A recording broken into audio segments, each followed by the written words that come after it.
Today, we're going to look at architecture and the skyscraper, and we're kind of in that same time frame from 1850 to 1900. The home insurance company, one of the first people that we really need to look at is Major William LeBaron Jenney and the home insurance building on the corner of LaSalle and Adams Street in downtown Chicago. It was considered the world's first skyscraper. 9 stories and 1 basement were completed in 1885, and 2 other stories were added in 1891. So the architect Major William LeBaron Jenney created the first load-carrying structural frame, the development of which led to a term called the Chicago skeleton. And that was a form of construction that big skyscrapers used for years and years later. So let's take a look here. So born in 1832, died in 1907, Jenney was a American engineer and architect, and he was from Fairhaven, Mass. He studied at Harvard Scientific School and also in Paris in the École des Beaux-Arts. Later, he learned engineering and constructed a railroad in Panama before the Civil War. He was also a chief engineer on General Sherman's staff in Georgia. And so that brings us to the home insurance building. It was 10 stories high, which he designed and built in Chicago in 1883. It is no longer there. It has since been demolished. And here's the building. It's regarded as both an engineering and architectural feat. So Jenney arrived in Chicago shortly after around 1867, and he began a practice that would impact building design and pretty much influence a whole generation of Chicago architects.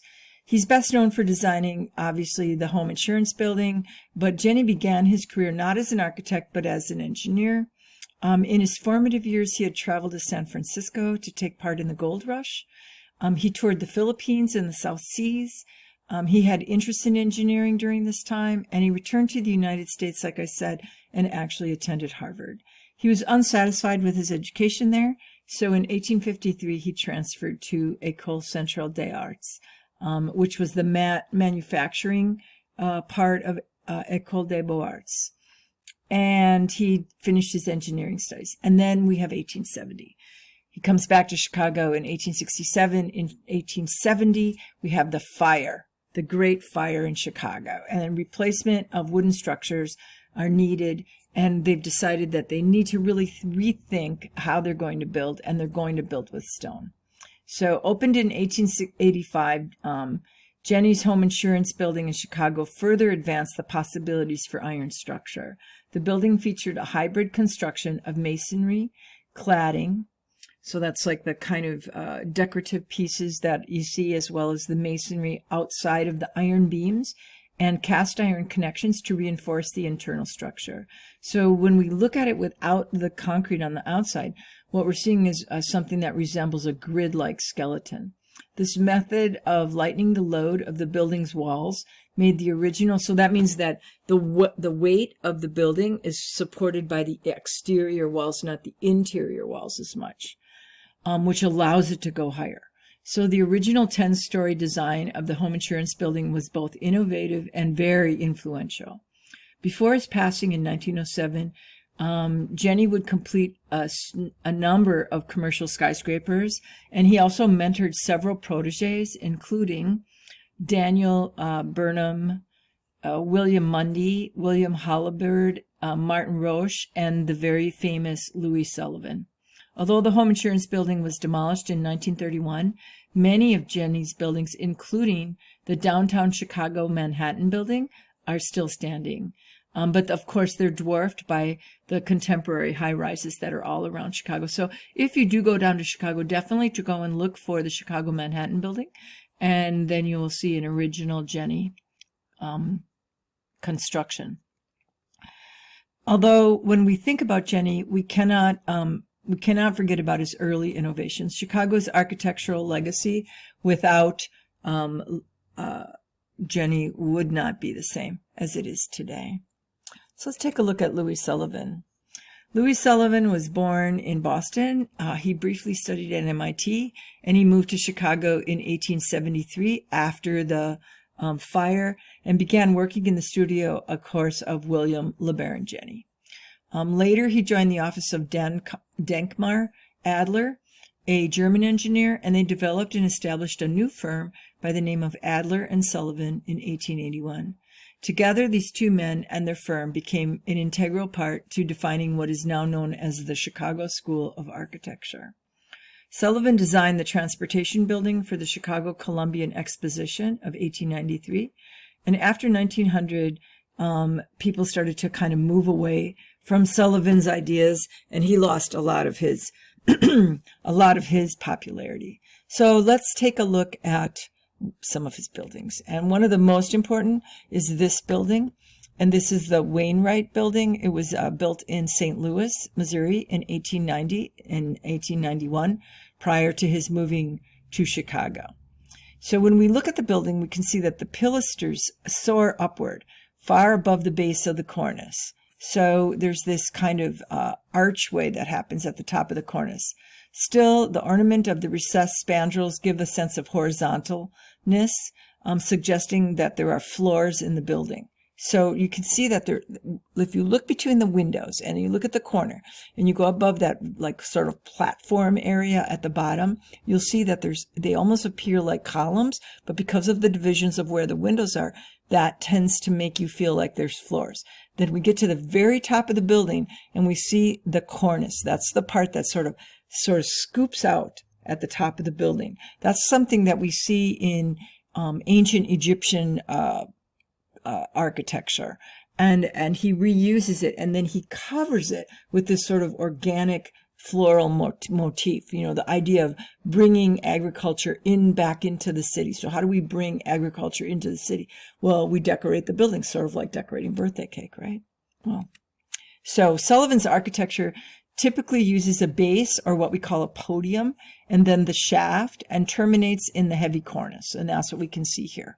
So there's our base. We have 2 floors to that.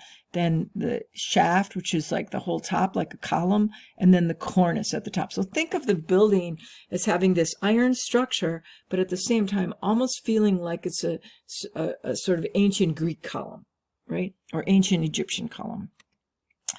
Details here on the corner of the podium and level of the entrance. So there you can see that sort of organic motif that he's got going on above every window, in between the floors, and also in between on those shafts that go up that feel like columns. So there's a lot of influence here still from ancient architecture. Here's the entrance of in the podium area, and there again you can see all of the very ornate structural stuff. And here's the cornice. Wow. Look at that. It's just amazing. So again, this kind of, who is it reminding you of? The first thing I would say is William Morris, right? So here we see this arts and crafts ideas of bringing like the medieval kind of plant leaf materials coming in. And this is what I'm talking about when we talk about threads of design. When we talk about how one area influences another, influences another, influences another, and then that person creatively uses it in a different way. And so that's really what Sullivan did in a lot of ways. He looked at the iron structures that, Jenney had used. He looked at the Greek columns and the Roman columns and the Egyptian columns. He looked at, William Morris, and then he came up with this, incredibly beautiful and interesting design motif as part of the Chicago School. So here is again a close-up of the floral decoration in terracotta. So that would be in clay that's, molded and then put throughout the building in different places. Just really beautiful. And if you go to the Chicago Art Institute, and when you walk into the entryway along the right wall, as you go up the stairs, you're going to see a lot of elements of buildings that have been demolished, but that are still part of that Chicago school after the Great Fire of 1870. Really beautiful stuff. Here's the Chicago Auditorium.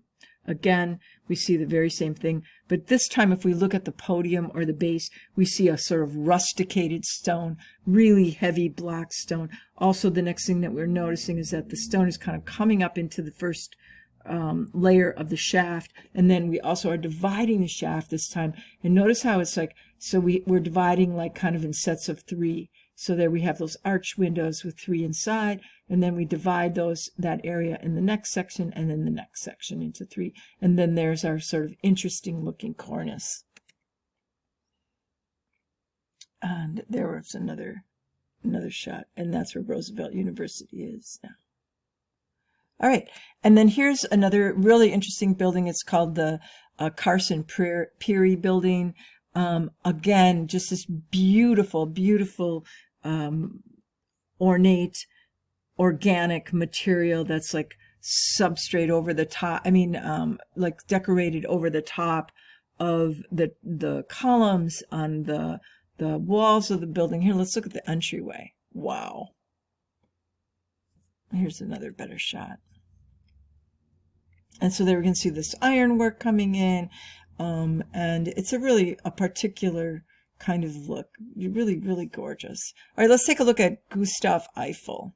So Alexander Gustave Eiffel was born in Dijon, France in 1832.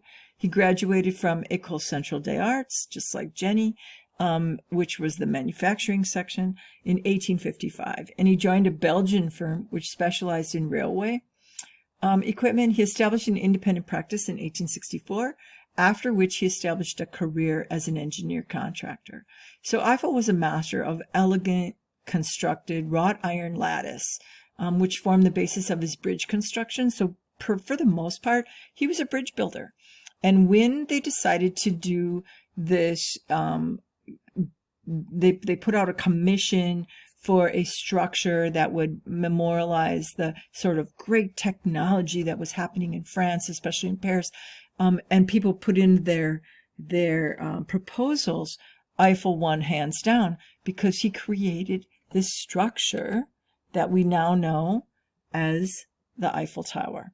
So the Eiffel Tower is approximately 320.75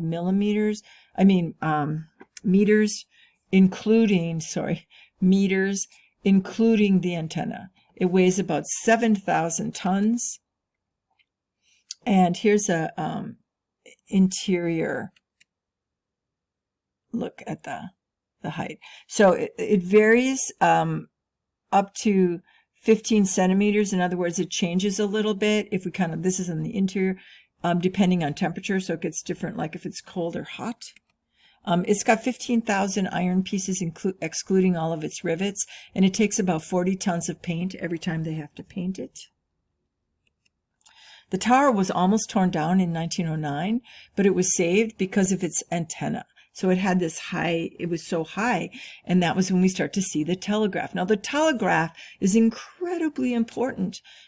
We think about how we transferred information, and the use of the telegraph is probably one of the most important inventions that we see in the between 1850 and 1900. So using the telegraph at this time, beginning in 1910, it became part of the International Time Service, French radio. And they started doing that in 1918. And then they used the tower in 1957 for French television, and also because of its stature. So what was originally going to be torn down is now literally one of the icons of France. During its lifetime, the Eiffel Tower has also witnessed a few strange scenes, things that I thought were kind of interesting, including being scaled by a mountaineer in 1954. It was parachuted off of in 1984 by 2 Englishmen. And in 1923, a journalist actually rode a bicycle down from the first level. Some accountants say he rode down the stairs. Other accounts suggest that the exterior of one of the tower's 4 legs, which sloped outward, was what he drove down. And there we have, and just to kind of show you the sort of size of this thing and have people there. It's definitely worth your while to come to France and to see the Eiffel Tower. It's definitely not useful really as a building as much as it was a gigantic sculpture that talked about the impressive use of French technology. And so with that, we will end this short second section of realism photography and the beginnings of modern architecture.